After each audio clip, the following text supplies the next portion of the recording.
Isang mapagpalang umaga po sa inyong lahat. Magandang umaga din po, Father. The tender loving care. Mga kapatid, napakalaki ng halaga ng salitang kumusta.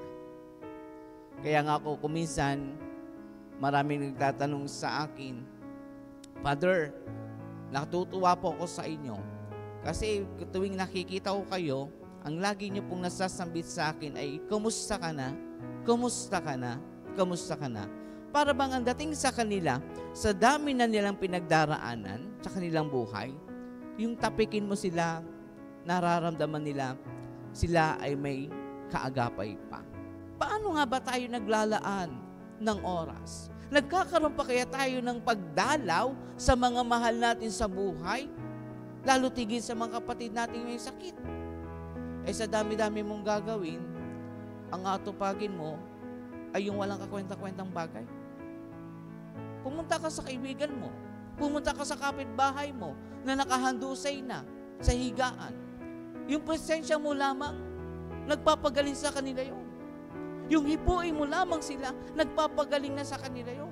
Yung pagtapik lamang sa balikat at sabihin, kamusta? Malaking tulong na yon. Kaya nga mga kapatid, sa buhay natin, huwag natin isaalang-alang na lagi na lamang tayong walang gagawin sa buhay natin.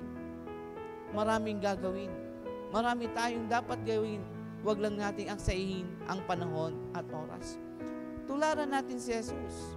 Hindi siya naghahanap ng mga taong may sakit. Yung mga taong may sakit ang lumalapit sa Kanya.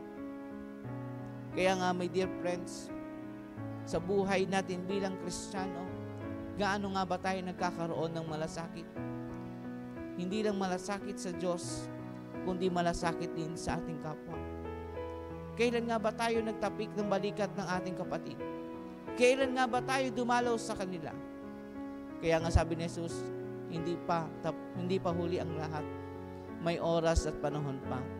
You must be going there. Puntahan mo sila.